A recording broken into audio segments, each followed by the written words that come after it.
Okay, so I'd like to welcome everyone to the American Indian Studies Red Talk.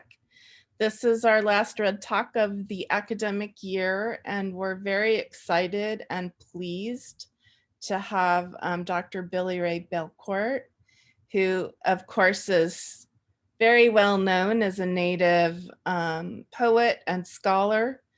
Won many, many awards and recognition for his contributions. And to the graduate students in the seminar, we just finished reading The Wound is a World, which is one of your collections of poetry, as well as a couple of your articles, your scholarship. And so I will just turn things over to you. Yes? Okay. Awesome. Thank you so much. It's really a pleasure to be here with you all and to discuss the work and your ideas. I thought that I would read from across my books. It won't be too long, but that feels like they all feel like a part of a similar poetic practice and political projects. And so I thought it might be interesting and perhaps productive to read it, to thread those together. So I'll start with This Wound is a World. I'm gonna jump in.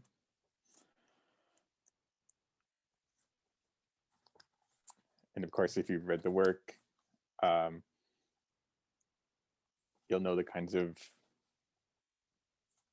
themes I attend to, but if not, content warning for discussions of racism and various other forms of colonial violence. I fall into the opening between subject and object and call it a condition of possibility. When I speak, only the ceiling listens. Sometimes it moans. If I have a name, let it be the sound his lips make. There is no word in my language for this. Sometimes my cookum begins to cry and a world falls out. Grieve is the name I give to myself. I carve it into the bed frame. I am make-believe. This is an archive. It hurts to be a story. I am the boundary between reality and fiction. It is a ghost town. You dreamt me out of existence. You are at once a map to nowhere and everywhere. Yesterday was an optical illusion. I kiss a stranger and give him a middle name. I call this love. It lasts for exactly 20 minutes. I chase after that feeling, which is to say I want to almost not exist. Almost is the closest I can get to the sky. Heaven is a wormhole. I first found it in another man's armpit. Last night I gave birth to a woman and named her Becoming. She has 4 Cree girls between the ages of 10 and 14 from northern Saskatchewan. We are a home movie I threw out by accident. All that is left is the signified. People die that way. I never dream about myself anymore. I chose a favorite memory and named it after every boy I've broken up with. Grief is easier that way. I need to cut a hole in the sky to world inside. Is the earth round or is it in the shape of a broken heart? I drove through a town called Freedom and it looked like an accident pretending to be a better accident. There is a city in Colorado called Loveland, and it is where alone meets lonely. I've been there exactly 2 times. I saw a lot of Indians and cried for 3 days afterwards. I bought a pin that says love and I wear it on my jean jacket as a cry for help.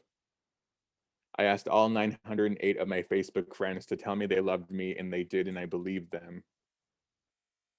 My cousin's boyfriend punched a hole in the wall, so I hid inside it, and for a few seconds I thought maybe this is what heaven looks like. I ran off the edge of the world into another world, and there everyone was at least a little gay.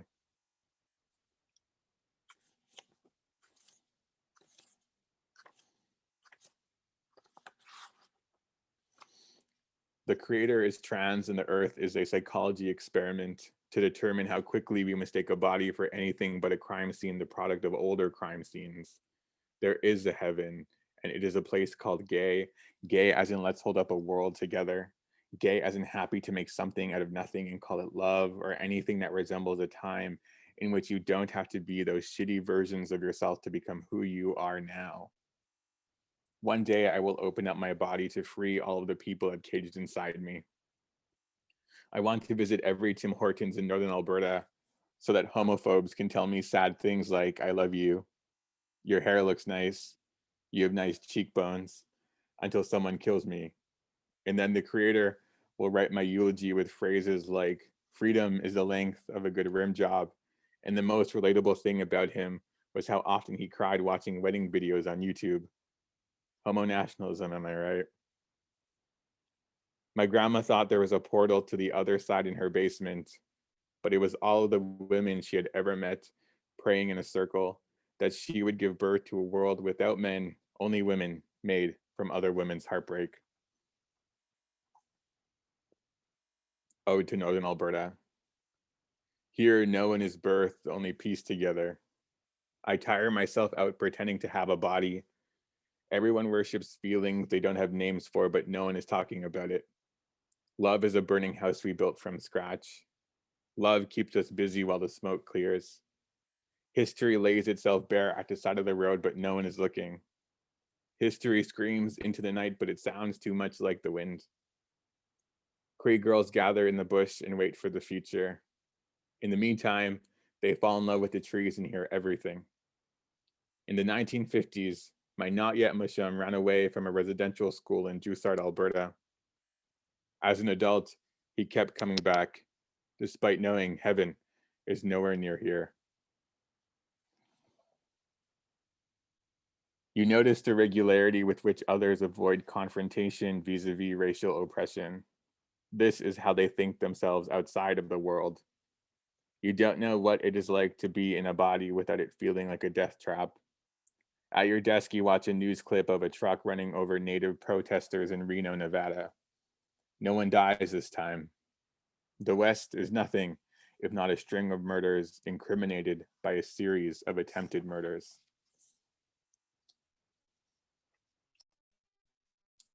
How does it feel to be an object? You wear your favorite pair of ripped jeans, exposing your brown flesh to the world. This exposure is interpreted as an invitation, compelling a stranger in a centuries-old building to walk up to you, rub your skin, laugh, and walk away. You laugh too, but only because your body needs to escape itself, to identify something of an ontological rupture. This is what it feels like to almost not exist. You keep surviving anyway.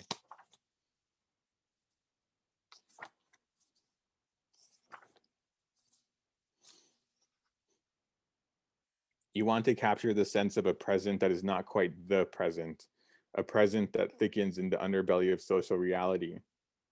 You stalk the prefix un, hoping that it will let you see glitches, that it will unearth a hole in the ground, something of a gateway to a world you are spotting any and everywhere, a world you are spotting nowhere. You are sad, so at first you believe that an un can be found in the body of men. You begin looking for doors, not enclosures, doors without locks, doors that swing open. Soon you decide that doors are a transference of cacophonous feeling, they're ecological, unseen. Leanne Simpson wrote, "She is the only doorway to this world. The un is a woman like your cookum who rips open time."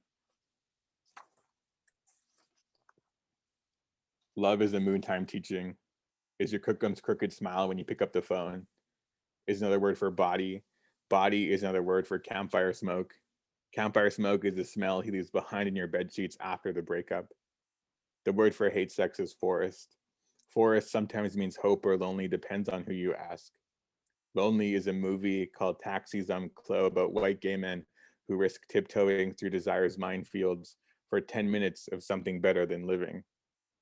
Living is going to bingo to pay the bills after you quit your job that barely paid the bills. Paying the bills is sometimes a metaphor for cancer. Cancer is a diagnosis handed down to an 18-year-old girl from the res. The res is another word for body. The body is a myth, is the only good news a doctor gives you when your cells run amok. Amok is the border the skin doesn't remember how to secure anymore. Anymore is the feeling you get when a police officer pulls you over because he thinks you're driving a stolen vehicle. A stolen vehicle is the nickname you give to love. And this is from a couple poems from my second book, which is called NDN Coping Mechanisms, which I think is a name that could describe all of my books and probably will continue to be able to describe. That's my favorite title ever.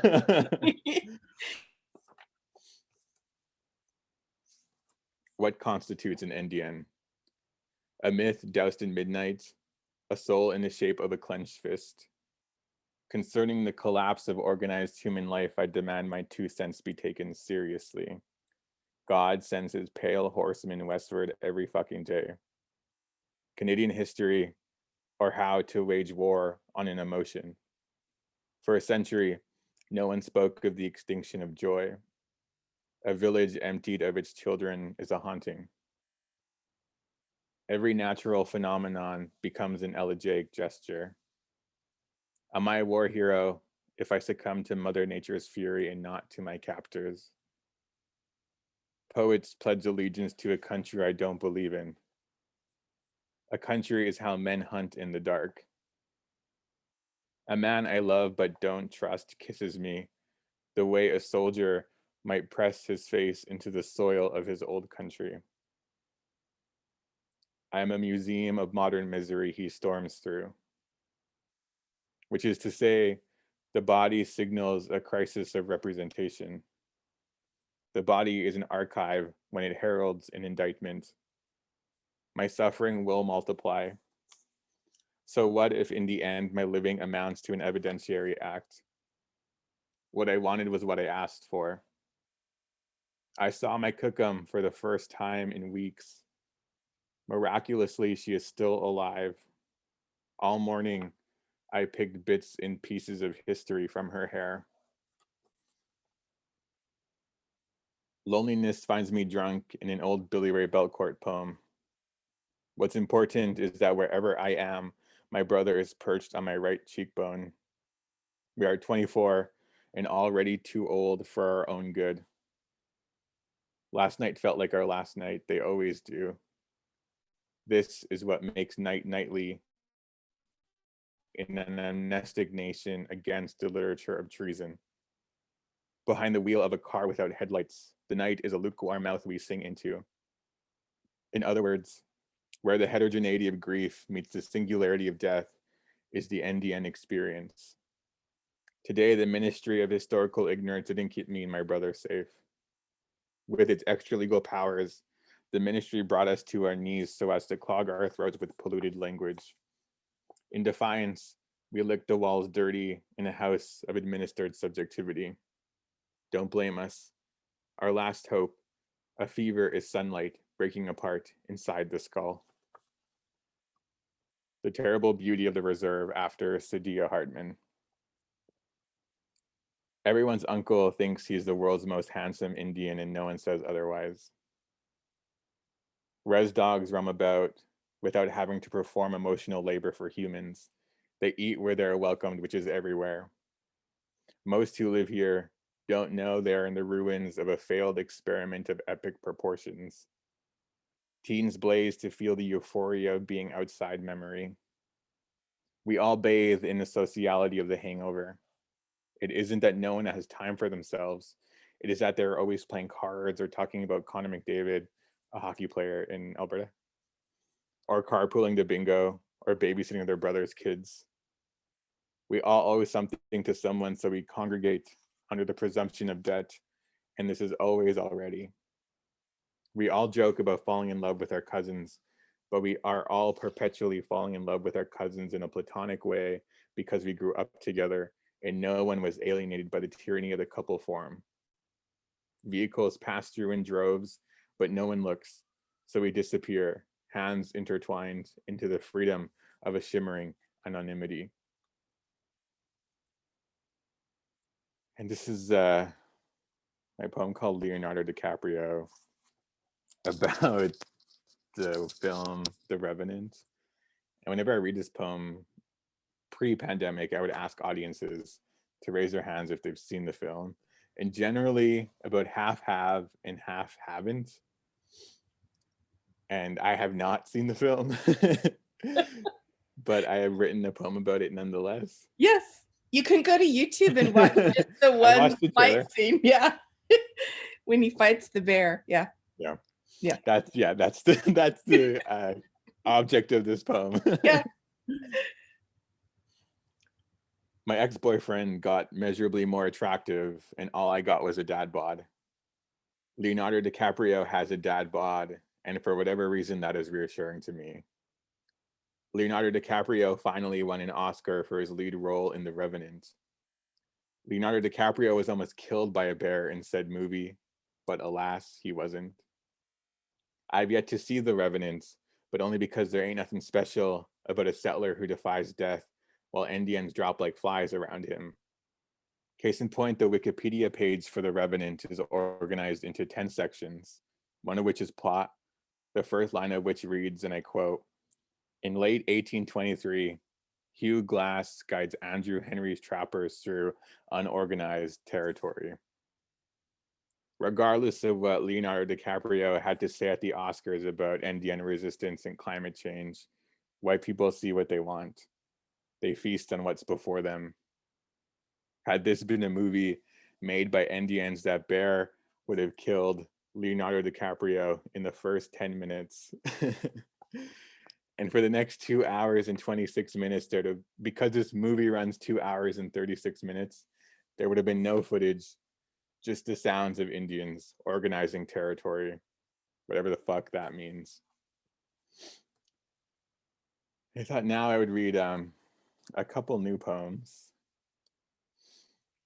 This one I wrote recently, actually, about in response to this public discussion that was happening in Canada about, in BC in particular, British Columbia, where I am, about the prioritization of Indigenous peoples in the vaccination rollout. And so politicians in Vancouver, in the greater Vancouver area, were being sent letters that were anti-Indigenous, that were racist, complaining about this program in which Native people 18 years and older could get the vaccine at the same time that the general elderly population was getting the first vaccine dose. And in response, government officials had to keep reiterating that Native people are empirically more susceptible to disease and had been and continue to be suffering adversely to COVID-19, and we're more likely to die than any other population in Canada. Mm-hmm. And I thought there was something troubling about, or slippery about, the speech act of having to remind the general public about our susceptibility to illness without having an elaborate sort of context setting discussion about that the coloniality of illness. So I wrote this in response. In my country, death is a door that swings open. Onto all the trees in the neighborhood I wrote, up close in Indian is a demonstrable impossibility. When I lived in the UK, no one knew what I was. It was another kind of unfreedom because my suffering was still Indigenous. When I told my cookum I was lonely, she said, "If heaven is a place, my dear, I'm afraid it's already underwater." In India, there's a flower that blooms once every 12 years. When it does, it covers the hillsides in the most purple I've ever seen. Oh, the way we could color the world. Oh, how I don't yet know how to mourn the loss of all those years, all the unclaimable joy. But enough about that cruel math. Here's a better myth. Somewhere in the prairies, a woman reaches into the future's mossy expanse as if for some forgotten flora and finds two boys. They are both beautiful, but only when she's looking at them. For decades, Canada is a blurry beast, roaming too close to the horizon to be anything but imaginary. In no one's chest is there a ticking time bomb called God. Every day they don't die isn't of statistical importance. And so every day they wake up, they invent another word for unconquerable.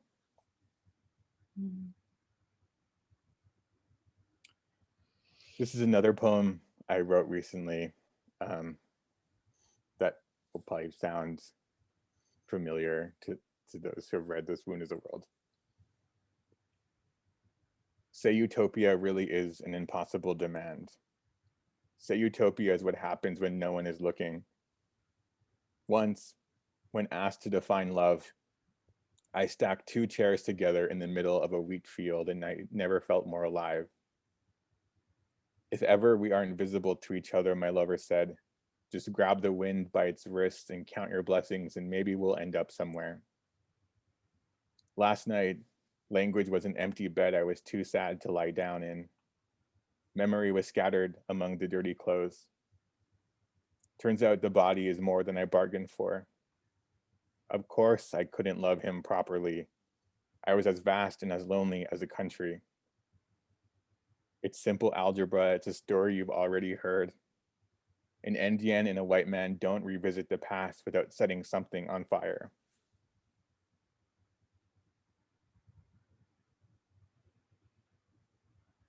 Perhaps I could conclude with that poem. Wow. Thank you so much for sharing that, the new work with us, but also from your collections. So I want to give folks a chance to ask questions and invite them to turn on their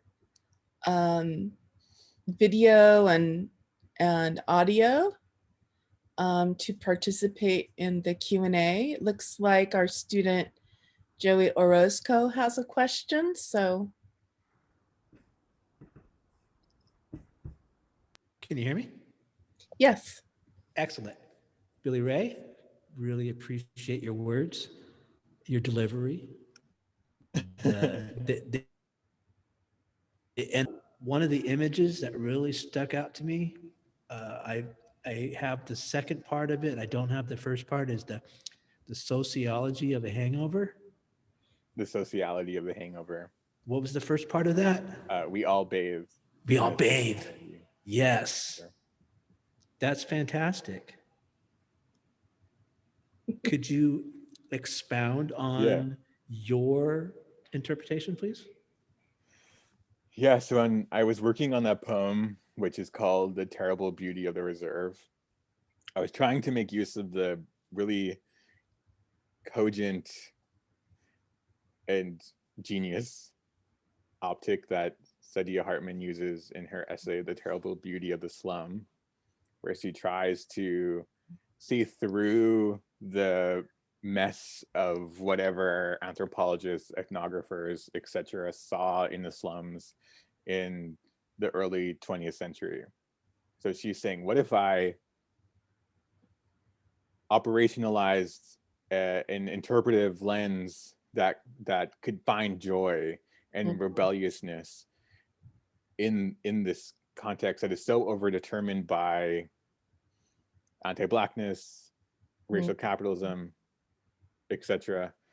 And she does indeed do that. She does find beauty. She finds a beauty against the norm of Black suffering. And I thought the reserve is likewise been a place that in the public imaginary has only been allowed to be thought of in particularly racist ways. And the reserve is likewise a place that comes into being because of colonial governmentality. Is a place where, as you probably know, Native people were corralled at in order to ensure the country could be established as such. And at various points in history, it was what historians have called an open air prison, And so I thought, someone who comes from a reserve in northern Alberta and who knows that the people there, including my family, produce joy and care for each other in ways that are sociologically significant and that show that colonial power doesn't wholly extinguish our capacity to desire freedom. And so that poem was my attempt to fashion that kind of optic for the reserve. And I thought of like my brother and my cousins and the way that a party extended into the subsequent day and that, you know, a hangover would be like an occasion to be with each other. And I thought there was something interesting there, and that's where that line came from, that we sort of took care of each other. It looks like Dr. Kuhn has his hand up. Yes, hi, hello again. So one of the things that I talk about in my class is we always ask about like the value of queer Indigenous studies and what is the value of queer Indigenous studies to American Indian studies. My class is cross-referenced with sexuality studies as well as women and gender studies. And you know, I find that this class is rare. You know, they don't always have a queer native class within American Indian studies. So San Francisco State is lucky in that way. One of the things as someone that teaches this course that and teaches your work, you know, is that I really want to know what do you think is important for students to know about your work? How can I, as a professor, best share your vision of your work and the vision of your world and Two-Spirit and Indigenous queer folk in a way that best represents what it is that you're trying to say? That's a good question, and a difficult one to answer, because I think that all creative work is necessarily social, that I sort of create a context for a meaning and that is co-produced. But I think throughout these 3 books, one of the key aspirations was to paint a portrait of sorts of contemporary queer Indigenous life. Is, to use, you know, Jose Esteban Munoz's word, forward dawning. I wanted something that wasn't attached to what I call a kind of cruel nostalgia. So the like ethnographic desire to try to revitalize, and I'm not saying that this is bad in and of itself, but the ethnographic desire to revitalize pre-colonial understandings of gender and sexuality in Native communities. I was seeing ways that could actually stifle, and couldn't quite attend to the vastness of contemporary ways of performing queerness and transness, etc. And so the work tries to do that, as well as depict the suffering and the joy. And so I don't try to lose sight of one in favor of the other. So that I want to be real about the ongoing difficulties of living at the intersections of race and gender and sexuality. But I also want to show our beautiful rebellion, as Leon Simpson calls it. That's great, thank you. I too have my gallbladder removed. Me too. So many of us. You know? Yeah, I saw a statistic once that said something like 80 to, it was in like wildly high number, 80% of Native people eventually have developed gallstones. And again, it's like there's been like this maybe like tertiary interest of mine in thinking about the that biopolitics and the way, and with that poem I just read too, it's like the title, which I forgot to read, is PSA, Indians are demonstrably more vulnerable to illness and disease, live 15 years less than other Canadians. So that was a statistic that came out, I think in 2019 in Canada, that Native people generally lived 15 years less than the general population. And I thought that was like incredibly, profoundly devastating. Yeah. And that poem tries to, discuss that has been set in motion. That's not something that we can escape easily as Native people in Canada, and I'm sure similar data is there in the US. And as I say, how do we even begin to mourn those lost years? And it's something that feels like immediate and urgent, an emergency. Thank you.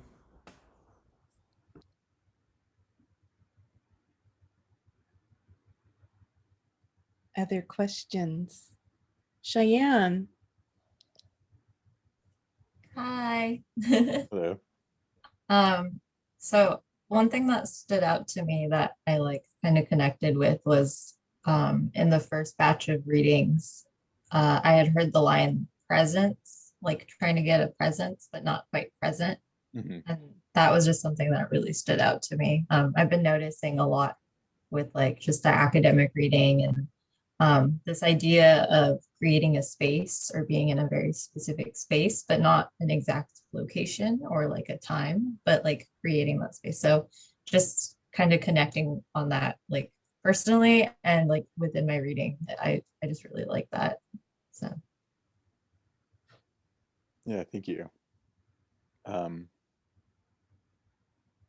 working on another project where I try to argue for a poetic method that is essentially anti-presentist and against the romance of the present. I think that's what a lot of decolonial poets across various racialized communities are doing, and showing that the present isn't all there is. That's in conversation with her, come out of Jose Esteban Munoz's Cruising Utopia and his theory of queerness and queer color subjectivity as being something that is in excess of the present and that reveals the logical holes in the fabric of what constitutes social norm, everyday life, the violence that keeps those things together. And so again, I see there being a real urgency to the work of these various poets, I think of Layli Long Soldier and Solmaz Sharif. And Solmaz Sharif has this really beautiful line in a talk she gives at Harvard where she says, English is the language of our dispossession. And I've been thinking alongside that, because I want to argue that there is nonetheless, in our refusal to fully succumb to that dispossession and the fact of our having to speak English, that there's still room in there that poets are inhabiting for rebellion. Yeah.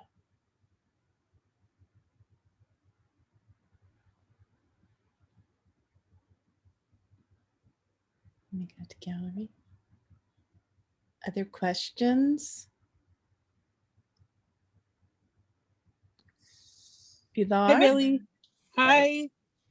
I don't really have a question, just kind of wanted to start just a little dialogue. And I think through the whole presentation, I've just felt so tense and heavy-hearted and just trying to absorb as much information as I can. I am Latina. I had my gallbladders or gallstones removed after I had my second native baby. And like when I see you talk, like I just feel you, like the pain, it just you just, it trembles. I feel the trembling in a good way, in a real good way. I think like with me and trying to understand everything, it's in like, it's all in the eyes. What we can't speak and say is always in the eyes. And I'm actually in Dr. Kuhn's decolonized sexuality class, and we've listened to podcasts of yours. I admire your creativity. I love your style. I think that you got it going on, and I really like. I just want to honor that in you, and just thank you for giving this space to praise you and what you do. And Dr. Barker, thank you for just being awesome and always on time. And I don't know, like, it's good. I appreciate you and the work that you're doing, and I'm here to learn. I'm here to learn as much as I can and absorb what I can. Thank you. Yeah, thank you so much. Pilar and Cheyenne and a couple of our other students on the call are graduating, so I'm tempted to fail them in all their classes, so they have to stay. Hey, I'm staying, Joanne. I'm staying. So I know you're going on to graduate work, whatever. That's what my kids said, and I'm I don't know. I was accepted into the clinical mental health counseling program here at San Francisco State. So I think for me, and I think everything is mental health. We call it mental health now, but it's spirit being and spirit healing, and acknowledging that in ourselves first, foremost. And I just feel it in your readings, like I just see it. I mean, you paint such a beautiful picture. It's just so easy for me to grasp on, but thank you. I don't know, I can just keep rambling, but thank you. Congratulations also. Thank you so much. Thank you. Yeah, I must confess, when Indian coping mechanisms, when I read that work, I had this deep envy over your poem on Leo, because I really wanted to write something about the fact that in this, I don't know, but isn't it like a 3-hour film? Yeah, basically. A Native woman never utters a word. Wow. Yeah, and I just find that I really wanted to write something about that, and felt like you kind of nailed the politic of it really well. But yeah, it's such a stunning, and I've only watched it once, so I have to confess that. Maybe I just missed a moment when a woman uttered a word, when one of the Native women characters. The Native men do speak a couple of times, but they're the scouts and co-hunters, right? So but I did want to talk to you a little bit about, and Pilar is reminding me of this, mostly in relationship to some of your articles, where you're theorizing the sort of grief and injury and death that Indigenous peoples are expected to live within. And I'm just wondering how you kind of figure out how to write about that in a way that doesn't feed that colonial machine that just wants to eat us up and spit us back out, right? Where the pain and the grief become normal. Like what kind of tensions do you see in that, or possibilities, I guess? Yeah. My first thought is the unfortunate reality is that the settler publics will utilize that reading practice, regardless of the texture of the work, that they'll impose it. And that's part of the critique in that poem as well, the Leonardo DiCaprio poem, and about the ways that the general public is just does not have a robust enough lens with which to see us as people desirous of freedom. Mm, mm, But secondly, and this is a question that I've been more consistently grappling with this new project, which is fictional, and it actually feels like the stakes are higher because of that. mhm, It's about Northern Alberta, where I'm from, because there's never really been a novel about Northern Alberta, and so I thought I'd write one because the Indigenous experience should be at the center of that novel. And it's really about how people survive the pressures of history mhm, in a place where people aren't, there isn't the interpretive structure to understand that what is happening is historically contingent, which means that, so the way I tried to do this ethically, and I won't know if I was successful until people read the book, but the way I tried to do it was that by showing that even in these moments of hardship, that there's still this like really humane mhm, way that that the Native characters in the book, and I think perhaps Native people generally, sort of inhabit the moment of encounter, colonial encounter, or whatever, and yeah, trying to find in their grief something of a kernel of the utopian. And it's, grief is a kind of critique, and that's what I try to mm, mm, elaborate. mm. Yeah, it's such a difficult, Mhm. it's so difficult to want to, I mean, most of my current writing is about the difficulties. And so, right, you don't want to offer the utopia as, like, I'm tired of this word futurist, as though we're just kind of waiting around for something good to happen.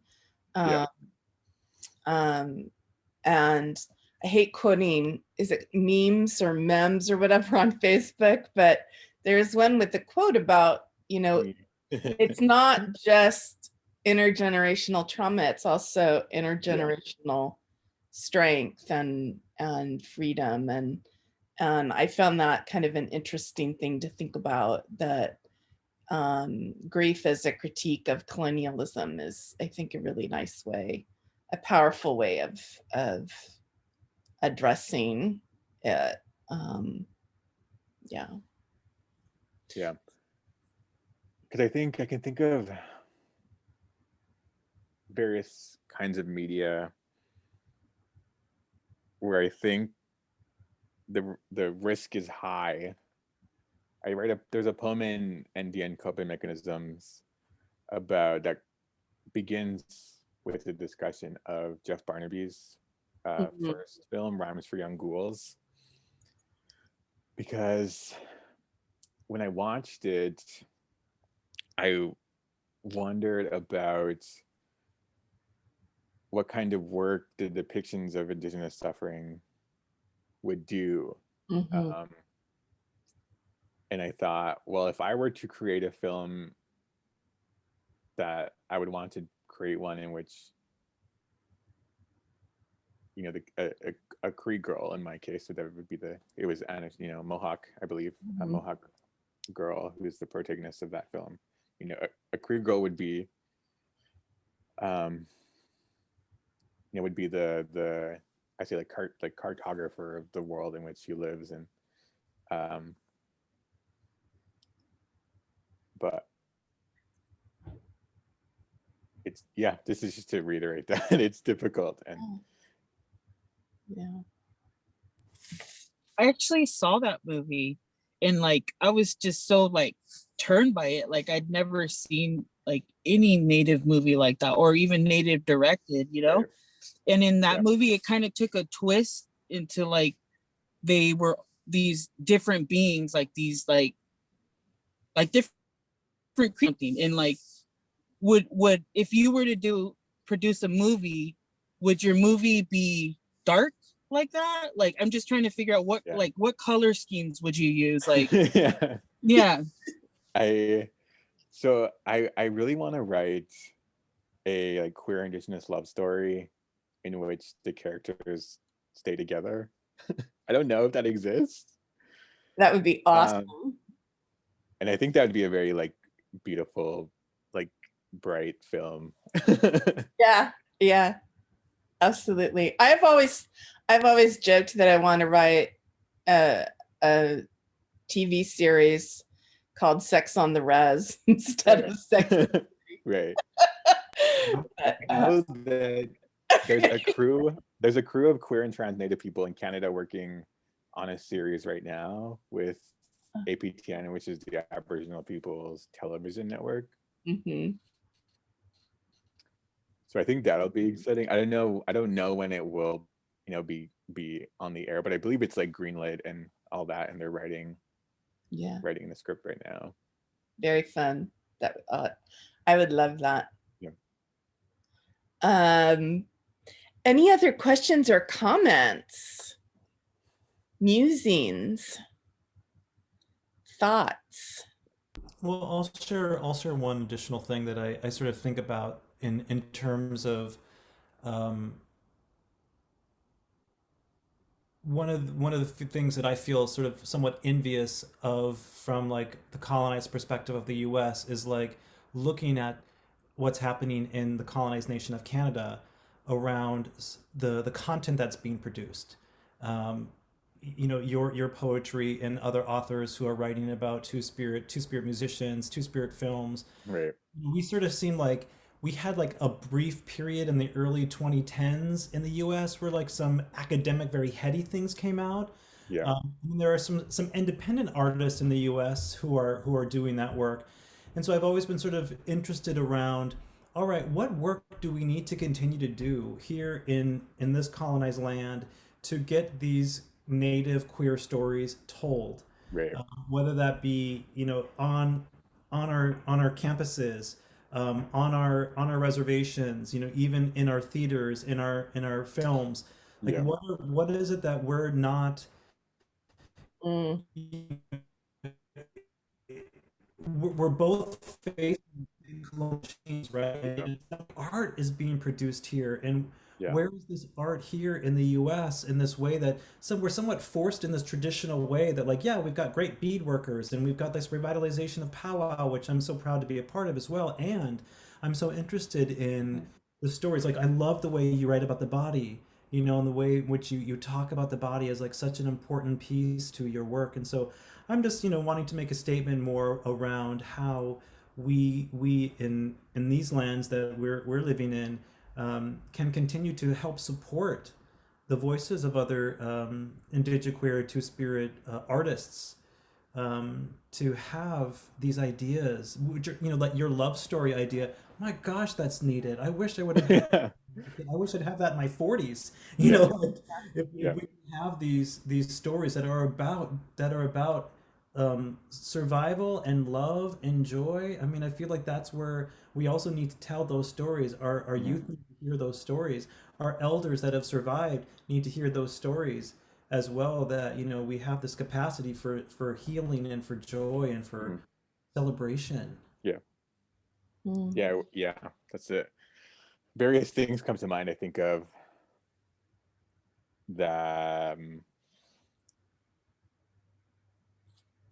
how it happens in Canada, which is typically in non-institutional ways. So those of us, like me, Joshua Whitehead, Jeremy Dutcher, the musician I believe that you're referring to, Lindsay Nixon, Errol Twist, Jay Simpson. These are a number of queer and trans Native artists, and in the art world as well, there's a number of them too. I think of like Janine Fry and Julie, and Kent Monkman is someone who's been very institutionally successful here. But I think for a lot of us we enter into the literary world or the art world sort of lopsidedly, or in via underground channels. My first book was published by a very small press, This One Is a World, in Calgary in Alberta, and it sort of happened accidentally, I say, because I was publishing my poems myself on my blog in like 2015 as an undergrad, and that's how the press ended up reading my work.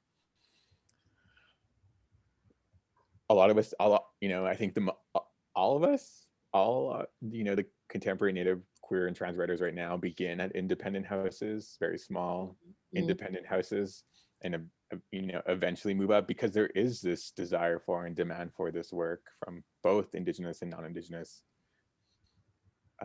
readers. And we're at the point now where publishing houses, larger ones in particular, can't ignore us, because it's what it does well in awards season. Joshua Whitehead's Johnny Appleseed just won Canada Reads, which is a huge deal here in Canada. That book's being read in high schools now across the country, and it's about a queer Indigenous sex worker.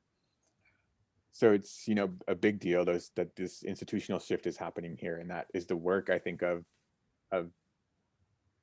activist-minded writers and artists. I think of the writers who came before this generation, like Gregory Schofield and Lee Miracle and others, but queer and not queer, but setting this foundation, both intellectual and institutional, for those of us now who can step into these worlds, though of course not without trouble. There's still very much institutional racism and whatnot, but sort of this cultural shift that's been dictated by the people, sort of grassroots in a way. And of course that has to do, if I were to contextualize it, I would say that it has to do with our government's willingness to participate in what's called reconciliation, though we're seeing already that is waning and their interest is disappearing. But this years-long attempt to reckon with, in particular, the residential school system, it really implicated and did attempt to diversify, to indigenize, etc. And I don't think there's been that same large-scale public reckoning in the US from what I can see. And I think of like Layli Long Soldier's Whereas, and it's really sharp, innovative critique of Obama's apology, which is hidden inside a large bill, and that there is, just the inability of the American public to understand the ongoingness of Native life and politics. I think has a lot to do with it. I do, though, want to mention that I think of, when I think of like queer Native writers, I also think of a couple in the US who are like Tommy Pico and Jake Skeets. And Tommy Pico has a huge career and also is very popular here in Canada. And but again, working with indies, both of them. But hopefully, there's that shift as well, and because as you say, it is very much necessary and life affirming and all that.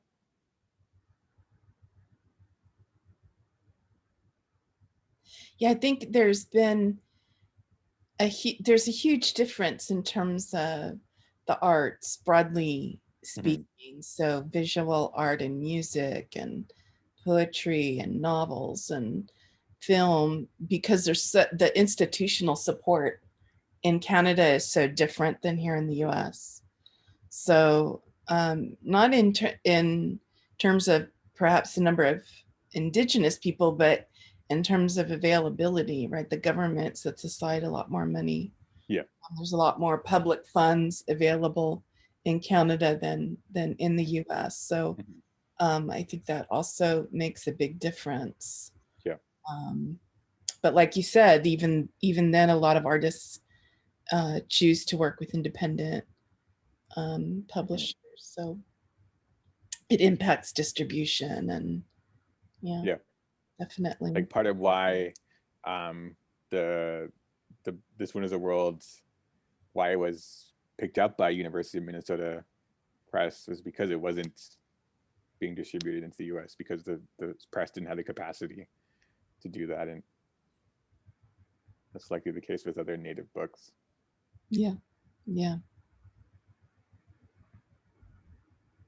So besides yourself, what other queer and trans writers should people be aware of and paying attention to?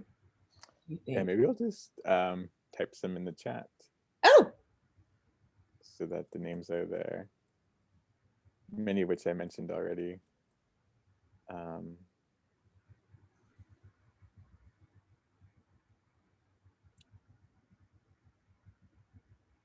There's a few who are like up and coming who don't have books out yet, but will. yeah.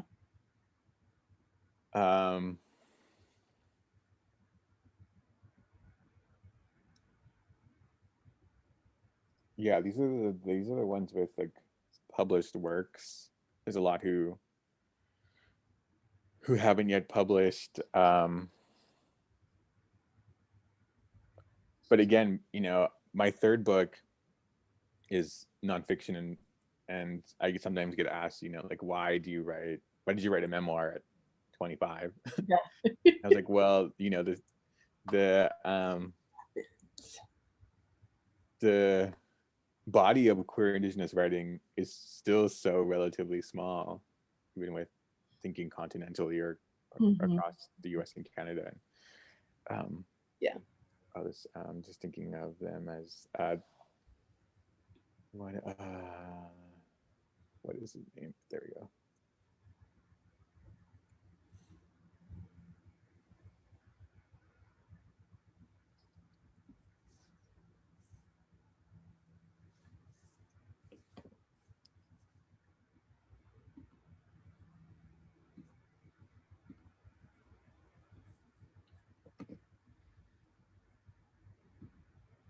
Oh, Brandy Bird has a chapbook. Oh, Brandy Bird. Yeah, these are the ones that come to mind. I'm like,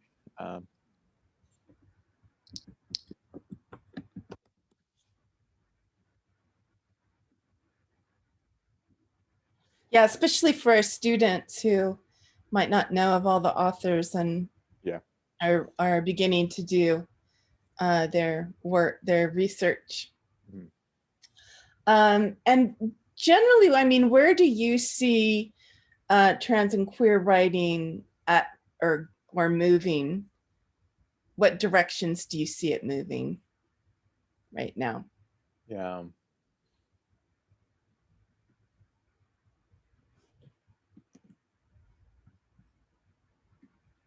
It makes me think of, I posed a question like this in my course. I teach Indigenous creative writing at UBC. And I had Jay Simpson, whom I mentioned, visit the class because their book just came out last year, and they're trans. OG Cree, I believe. And I asked him, I said, it's just really at the beginnings of trans Indigenous literature. And I asked him what they thought the future of trans Indigenous literature would look like. And they gave a simple but important answer, which is that it be firstly for other trans Indigenous people. I think that's an important aesthetic move that a lot of queer and trans Indigenous writers, or these ones, take up, in that the quote unquote white gaze doesn't muddy or derange the work. Right. And it's not simply a rebuttal to, but also building something outside of that. Yeah. Yeah. I think of like Joshua Whitehead is writing a book right now where he's trying to like queer the discussion of land. Mm-hmm. And I think so. Josh and Dr. Alex Wilson, I think, are doing like their projects have like one word difference. It's a similar. So Josh is like making love to the land. And I think Alex Wilson has something like something so close to that. But anyways, Alex Wilson also has she teaches a course called Queering Land-Based Pedagogy. Yeah. I think that's an exciting direction in both Indigenous studies and Indigenous writing, is to because it, you know, there's this thread in Indigenous studies that essentially absents gender and sexuality from the discussions of the land and territory and land-based practices, and so that work feels urgent. I think I know that Jay and Ariel are both trying to work within or like critique or remake various kinds of mythology, like Greek and Roman mythology, and Mm-hmm. like seeing like what kind of, like, if a trans-Indigenous character could occupy that sort of milieu. Yeah. Yeah. So it's all really exciting. Yeah. Good work. And I agree. I mean, I just edited a collection with American Indian Culture and Research Journal, and it actually took some time to find someone writing about Indigenous trans activism. Mm-hmm. And I thought maybe I just didn't know the work, but it took a while to find somebody who was interested in writing about that.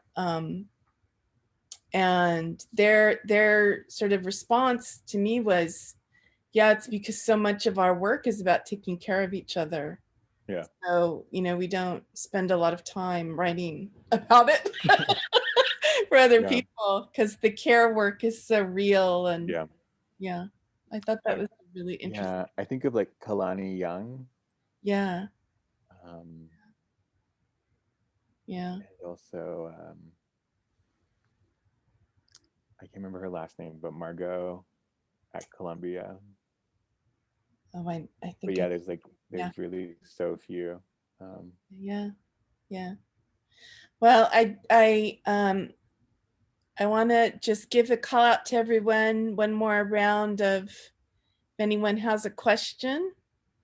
Otherwise, we've been making Dr. Belcourt work pretty hard for an hour. That's a long time. I just want to thank you for carving out some space for us and sharing your beautiful work and having a conversation with us. So as always, I learn a lot from what you're offering, and so look forward to further conversations and discussions. Well, yeah, thank you for having me. Definitely. So we will, I guess, sign off if no one else has any other questions or comments, and just thank you so much for your work. Yes, Diane, you have your kind of hand waving sort of. I just wanted to say that it's been really cool getting to meet you through Zoom, and just seeing like everything that we've been studying over the years be applied into like an art form, you know, and seeing it be expressive. Like Mhm. not just reading and learning about these terms and histories and, you know, where it's going, but to actually see it being utilized and like making a statement and just, you know, conveying emotion and everything. It's really cool and inspiring because now I'm like thinking about how can you apply body like yourself into work and Yeah. all of that. So yeah, thank you so much. Yeah, you're welcome. I look forward to reading some more of your poems. And I think you're awesome. I love your energy. Your poems are so powerful. Your words, and you have so much value, and I admire that. I do. And I'm gonna reach out some way somehow again with you.